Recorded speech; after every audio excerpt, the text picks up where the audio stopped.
Little storyteller. Nimbus was a little cloud, soft and white like cotton candy. He lived in the big blue sky with his fluffy cloud friends.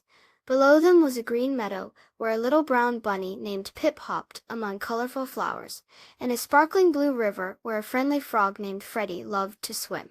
One sunny morning, Nimbus watched Pip nibbling clover. He wanted to say hello, but clouds can only say hello with rain. So, Nimbus made some raindrops. Plink, plank, plunk. The raindrops fell on Pip, who giggled and shook his fluffy ears. The raindrops were round, like tiny clear bubbles. Nimbus thought, "Round raindrops are nice, but I wonder if I can make different shapes." He closed his eyes and tried to imagine a star. He wiggled and wobbled, and then splish, a raindrop fell. Pip looked up in surprise. This raindrop wasn't round. It had pointy tips. It was shaped like a tiny sparkling star. Nimbus was so excited. He tried again, this time thinking of Freddie the Frog and how much he loved lily pads.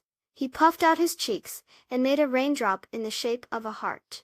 It landed gently on Freddie's head as he floated on a lily pad, making him blink his big round eyes in surprise. "Look, Pip," called Freddie, holding up the heart-shaped raindrop before it disappeared. Just then, more raindrops began to fall, but these weren't ordinary round drops. There were star-shaped drops, heart-shaped drops, and even some shaped like tiny flowers. Pip hopped around, catching the star raindrops on his nose, and Freddie swam in the sparkly river as heart-shaped drops landed with a gentle splash.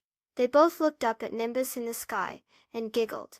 Nimbus floated happily above them, making all sorts of fun shapes with his raindrops. He learned that even something as simple as rain could be made special and bring joy to his friends.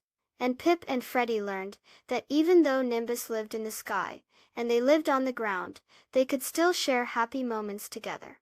Every raindrop, no matter its shape, helped the flowers grow and the river sparkle.